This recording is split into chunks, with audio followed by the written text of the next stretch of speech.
Capítulo 9. Matías y José de Arimatea. Quiero recordarte que en aquellos años, mientras yo esperaba el llamado a dar a luz a los niños que asistirían al radiante, había sabios que viajaban mucho más que yo y más lejos. Pertenecían a una antigua hermandad llamada la Orden de los Magos. Algunos provenían del creciente fértil y el lejano oriente, mientras que otros provenían de Gran Bretaña, Egipto y Grecia.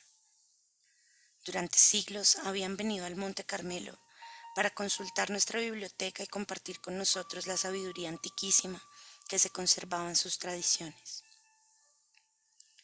Ser un esenio, según lo entendíamos la mayoría de los que vivíamos en el Monte Carmelo, significaba ser personas receptivas al espectro completo de la luz.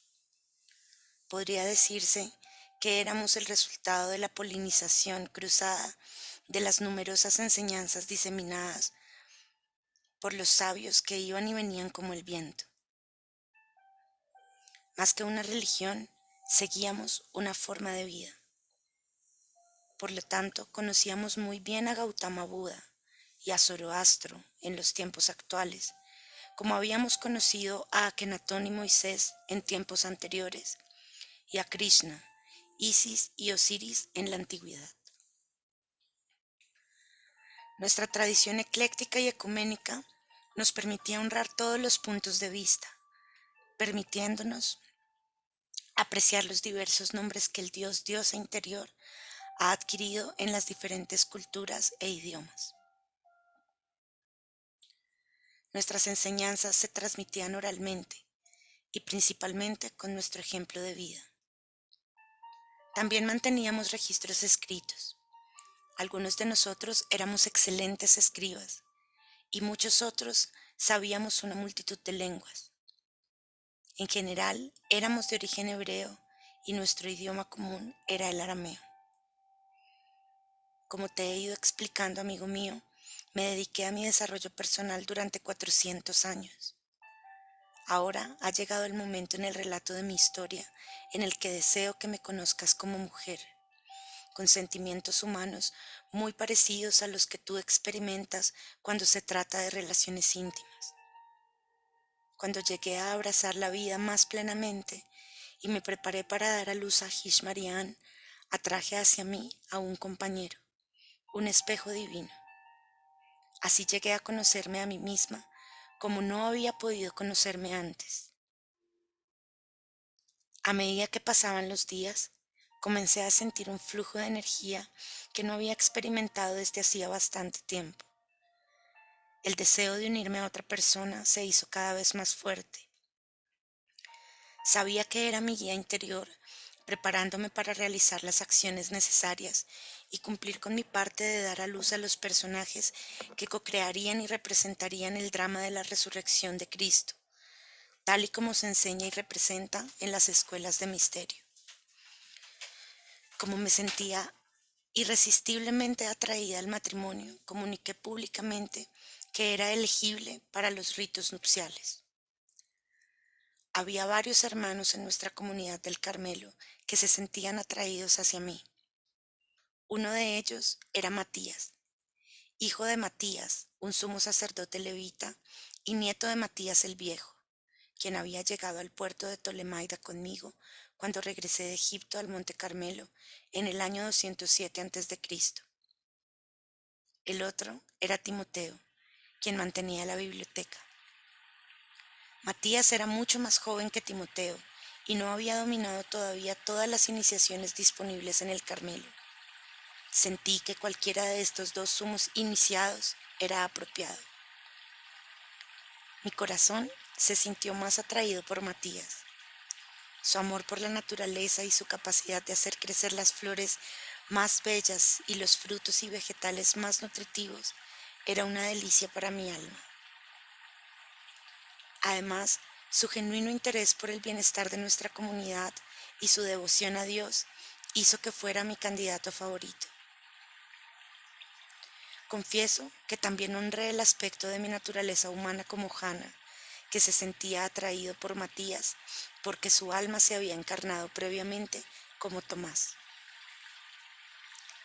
Recuerda que Tomás era el prometido de Hannah, que había sido capturado y llevado a Babilonia antes de que yo entrara en el cuerpo de Hannah. Desde algún lugar profundo en mi corazón surgió el deseo de cumplir de alguna manera el amor no correspondido de Hannah. Nos permitimos un periodo de cortejo que nos sacó de nuestras ocupaciones habituales durante cortos periodos de tiempo para alinear la esencia de nuestras almas y nuestras personalidades mediante un conocimiento más íntimo del otro. Encontramos compatibilidad y pronto, en cuestión de semanas, estábamos comprometidos. Nos comprometimos en otoño del año 58 a.C., después de la cosecha. Prepararon un maravilloso festín en nuestro honor. Toda la comunidad del Carmelo estaba en la fiesta. La celebración levantó el ánimo de todos, pues nos habían conocido como célibes ascetas durante más tiempo del que la mayoría podía recordar. Las risas y los buenos deseos hicieron que este fuera un gran día para el Monte Carmelo. Cerca del solsticio de invierno, Matías y yo nos reunimos bajo el dosel nupcial para intercambiar nuestros anillos y expresar nuestros votos. Y en la víspera de la noche más larga del año, quedé embarazada. La concepción de este niño fue supervisada por la Hermandad de la Luz. En mi vientre se colocó la esencia de la gran alma de esa entidad, y la semilla de Matías también recibió altas frecuencias de luz que permitirían a este niño crecer en una conciencia más allá de la limitación terrenal. Siempre estaré agradecida a mi marido Matías por abrirme tan profundamente a las maravillas de la felicidad nupcial y la concepción en la luz. Inicié a Matías, quien había sido siempre célibe, en los misterios de Isis. Recordando mis experiencias en los templos de la diosa, guié a Matías en las prácticas de energía sexual de Isis, en las que la energía sexual se empuja hacia arriba y la conciencia de la pareja es resucitada en la unidad, hasta que se alcanzan mutuos estados de felicidad.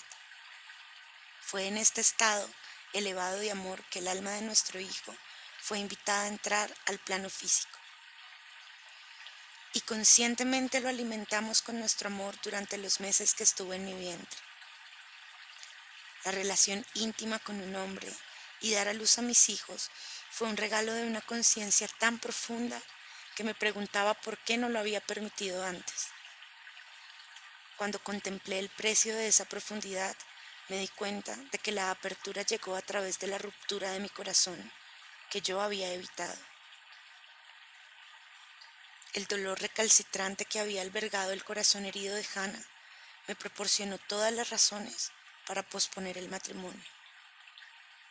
Como iniciada, había transmutado muchas de las emociones discordantes. Sin embargo, me di cuenta de que había evitado la intimidad del amor, justificando mi celibato prolongado como el camino de menor distracción, mientras doblegaba mi voluntad personal a la del espíritu. Qué agradable era sentir el tacto suave de Matías, y qué maravilloso era celebrar la vida dentro de mi antiguo cuerpo aún joven. Mi hija Auriana había fallecido hacía más de 400 años, así que en este momento tenías muchos descendientes. La mayoría de ellos aún vivían en Egipto. Algunos estaban en el Carmelo y otros estaban en las comunidades de los alrededores de Galilea y Judea. Cuando llegó el momento de dar a luz, hubo una gran reunión de mis descendientes que vinieron para la circuncisión y el nombramiento de nuestro primer hijo. Nuestro hijo nació en la cúspide de Virgo y Libra en el año 57 a.C., según el calendario gregoriano. Debido a que era del linaje de José el israelita que había sido vendido a Egipto, optamos por ponerle el nombre de su antepasado. Todos le conocieron como José. Este niño, lleno de dotes, se crió con mucho amor y devoción. A temprana edad lo ponía en mi rodilla y le hablaba de la estirpe de nuestro pueblo de Israel, o Is Israel Elohim, como a mí me gustaba llamarle. Le contaba historias maravillosas del antiguo Egipto y de otros lugares a los que había viajado. Le relataba sobre el tiempo que había pasado en Gran Bretaña, cuando había sido adoptada por una familia real celta que me inició como sacerdotisa druida. Su mente era como una esponja, absorbía todo lo que le podía dar y siempre quería más.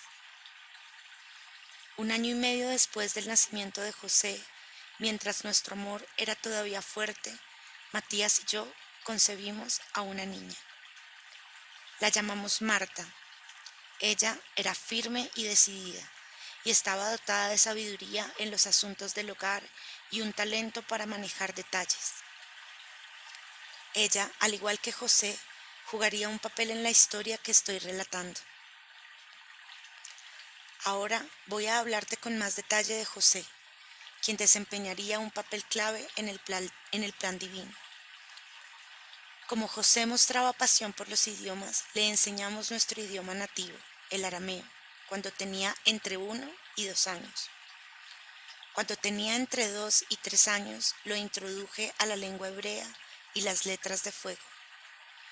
Durante los siguientes años, algo de la lengua celta que yo recordaba se convirtió en el foco de nuestra atención por su similitud con el hebreo. A la edad de 6 años, fue introducido a los idiomas persa y sánscrito. El griego vino después, seguido del egipcio. El latín, idioma oficial de los romanos, lo incorporamos un poco a regañadientes al currículo de José cuando tenía 11 años.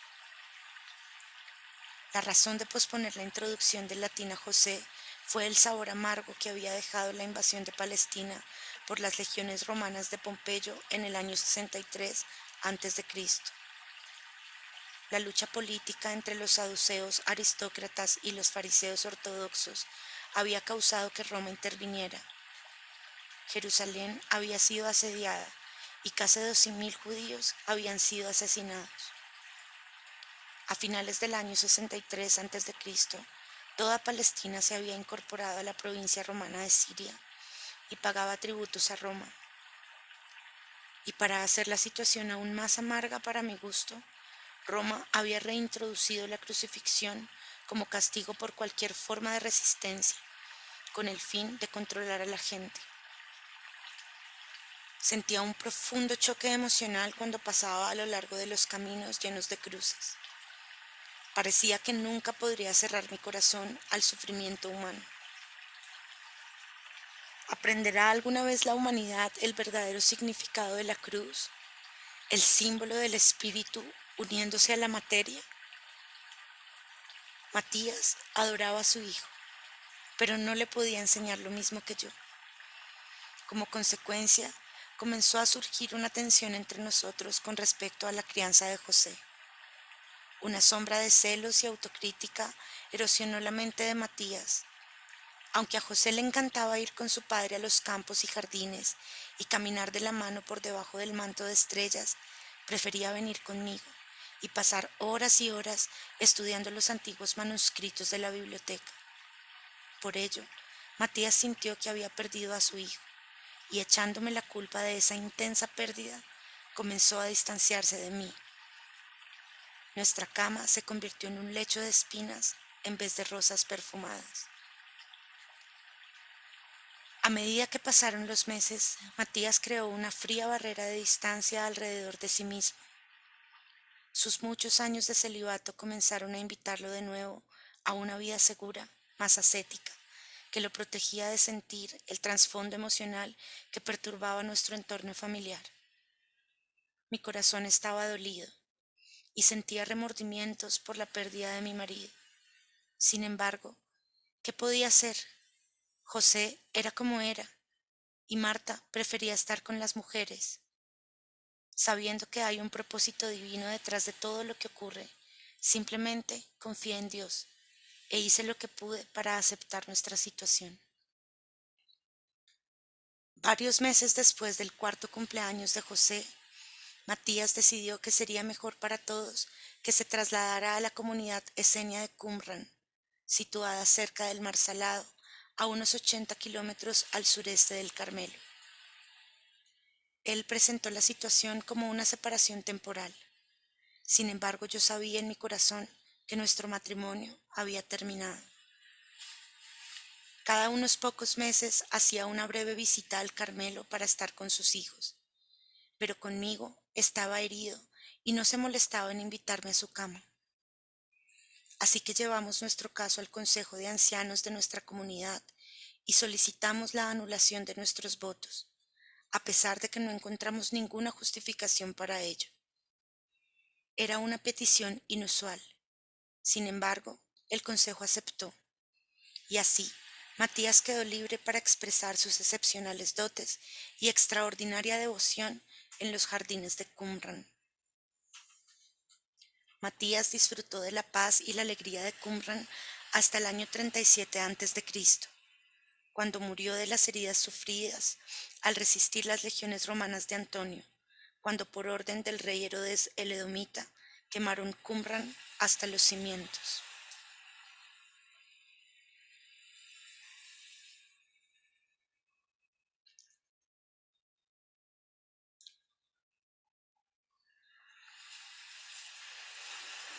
Tras la partida de Matías del Monte Carmelo, gran parte de mi atención se centró en preparar a mi hijo para el papel que yo sabía que iba a desempeñar en el drama sagrado, que ya se estaba desplegando. José siguió creciendo. Su capacidad de aprender superaba con creces la mía. Leía y comentaba la ley de Moisés y los antiguos registros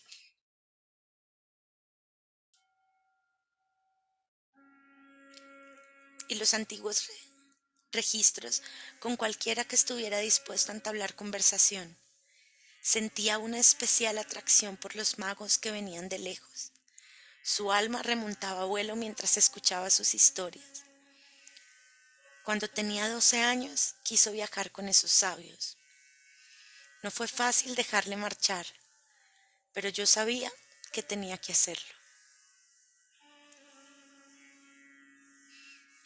José fue llevado a estudiar a la gran biblioteca de Alejandría y recibió iniciaciones en los templos del Nilo. Viajó a través de Partia a la India. Llegó a ser muy versado en las enseñanzas de Zaratustra, Buda y Krishna. Viajó por los altos Himalayas sin monedas ni alforja. Vivió durante varios años con santos y maestros. Algunos de ellos eran inmortales físicos, como Babaji, conocido en tus días como el venerado padre del linaje del Kriya Yoga. Este querido maestro también sería uno de los gurús del Hijo de la Paz, a pesar de que algunas historias dicen que Babaji fue discípulo de mi nieto. Aunque crea confusión en aquellos que no experimentan la vida en unidad, en realidad no importa quién es gurú o discípulo, cuando los avatares, aquellos que encarnan plenamente la conciencia de Dios desde su juventud, se encuentran. Ellos reflejan claramente la divinidad en el espejo de la unidad. Cuando José regresó al Carmelo, como un hombre joven de 20 años, unió su aprendizaje al de nuestra comunidad y todos nos enriquecimos. En realidad, José era una luz brillante. Durante los siguientes años, José sentó bases en el Monte Carmelo y en Qumran. Tradujo los pergaminos que trajo de Tibet, India y Mesopotamia. Durante este tiempo entregó tantos registros como le fue posible a nuestra comunidad esenia de Qumran. Allí ayudó a los hermanos a crear barreras energéticas poderosas alrededor de las cámaras que albergaban los registros. Habíamos llegado a estar muy preocupados por nuestra biblioteca del Carmelo, sin saber si las legiones romanas la destruirían, como lo habían hecho en Qumran en el año 37 a.C., por insistencia del rey Herodes, ni cuándo lo harían. Herodes estaba enfurecido con los fanáticos esenios de Qumran que se oponían rotundamente a su gobierno.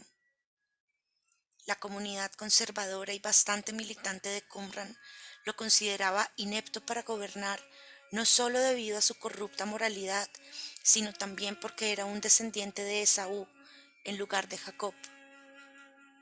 A pesar del odio de Herodes, Qumran estaba empezando a resurgir, aunque con un creciente sentido de cautela entre las dos nuevas sectas del pueblo judío, los celotes, que iban militantemente en contra del gobierno corrupto de Herodes, y los herodianos, que lo apoyaban activamente. Sin embargo, debido a la posición vulnerable del Monte Carmelo, Qumran parecía ser el mejor lugar para guardar nuestros preciados registros durante este tiempo de gran incertidumbre. Posteriormente, después de que Qumran fuera el epicentro de un gran terremoto en el año 31 después de Cristo, José concibió un plan para dispersar gran parte de las bibliotecas de Qumran y el Carmelo entre las comunidades esenias distribuidas por la región del Mediterráneo y las islas británicas, en especial la isla más grande, llamada Albión. En el año 32 a.C., un miembro de la Orden de los Magos que estaba de visita en el Monte Carmelo invitó a José a ir a Gran Bretaña y pasar por las iniciaciones del Consejo de los Druidas. José había conocido a algunos de los magos druidas en su estancia en Egipto. Los druidas eran un remanente que preservó la sabiduría de la antigua Atlántida y la aún más antigua Pangea en las Islas Británicas. Antes de sacar a los hebreos de Egipto, Moisés había enviado representantes de las 12 tribus de Israel para que establecieran colonias en Albión durante los cautiverios asirio y babilónico. Gran Bretaña también recibió a algunas de las tribus perdidas de Israel. Tras muchos años de esparcirse por Europa desde el Oriente Medio, los hebreos, a través del matrimonio mixto, se convirtieron en los celtas. A medida que estos flujos migratorios se mezclaron, la isla de Albión se conoció como Brit Ein, que es una palabra hebrea que significa la tierra del pacto. Y fue así que en la primavera mi hijo hizo el primero de sus muchos viajes a Inglaterra, incluyendo lo que llamas Irlanda, Escocia y las tierras que rodean la costa norte del Mar Grande. En Gran Bretaña, José comenzó un largo proceso iniciático que lo convertiría en archidruida en su vejez. Poco después de regresar a Palestina de su primera peregrinación a Gran Bretaña, mi hijo tuvo la idea de adquirir y operar una flota de barcos de flete que transportaría principalmente mineral de estaño y plomo. Además, adquirió parcialmente la propiedad de 2 minas en Gran Bretaña, lo que le permitió convertirse en un ministro de minas del Imperio Romano. Estas credenciales y recursos económicos le proporcionaron el encubrimiento perfecto para transportar secretamente a iniciados y documentos a Gran Bretaña y a otras bibliotecas esenias ubicadas en las regiones montañosas alrededor del Mar Grande. Esta fue la forma en que José desarrolló sus habilidades empresariales y diplomáticas. En los siguientes 10 años, y con la ayuda de los consejos druidas, llegaría a tener una flota de 12 barcos. A partir de entonces, fue su costumbre realizar al menos un viaje a Gran Bretaña cada año. Ahora que su riqueza y su influencia se estaban haciendo muy notorias en la estructura administrativa del Imperio Romano en Jerusalén, José empezó a atraer la atención de un rico príncipe asmoneo. Su nombre era Arimatea y era miembro del alto cuerpo judicial y legislativo judío llamado Sanedrín. Había heredado tierras en Samaria de sus antepasados macedonios. Su gran finca estaba al sur de Samaria, en la ruta de las caravanas entre Galilea y Judea. Arimatea estableció una fuerte relación con mi hijo y le ofreció a su hija Eunice Salomé en matrimonio. Este acuerdo les permitiría llevar adelante su ambiciosa visión. El matrimonio se celebró en Jerusalén en el verano del año 29 a.C. Arimatea vio en José a un prodigio capaz de rectificar la corrupción que actualmente estaba sembrando tanta lucha en Jerusalén. Después de unirse a la familia de Arimatea, mi hijo empezó a estudiar la ley de mediación con su suegro, quien lo acogió en su corazón no solo como yerno, sino también como un hijo adoptivo. José se convirtió entonces en un representante adjunto de Galilea y Samaria ante el Sanedrín de Jerusalén. Poco después se trasladó a Jerusalén para establecer su residencia cerca de las personas ricas e instruidas. Allí sirvió durante muchos años como un influyente asesor. Con ello, José actuó como intermediario entre las numerosas facciones y sectas que estaban a menudo en conflicto. Su dominio de los idiomas y su conocimiento de la naturaleza humana ganó el respeto de todos. A pesar de que a veces podía ser frío y reservado, siempre estaba disponible para aquellos que lo necesitaban y sobre todo aquellos de la hermandad que lo conocían como adepto. Tenía 3 viviendas en Jerusalén, situadas en lugares estratégicos, con acceso a pasajes subterráneos conocidos por los hermanos de las órdenes secretas de Salomón. Los descendientes de estas órdenes secretas llegaron a ser conocidos como los cátaros, los templarios y muchas de las familias gobernantes de Europa. José continuó practicando durante toda su larga vida la ciencia de la longevidad, por la que los esenios eran públicamente conocidos, y la ciencia esotérica de la inmortalidad física, que muy pocos entendieron o se atrevieron a practicar. Con ello, José se puso al servicio de muchas personas. A la vez que servía a las masas externamente, proporcionaba silenciosa y libremente sus inusuales talentos y ejemplo de devoción a las órdenes ocultas de la Hermandad de la Luz. Aunque me he adelantado a mi historia, deseaba sentar las bases de lo que vendrá, contándote acerca de los primeros años de mi primer hijo, José de Arimatea.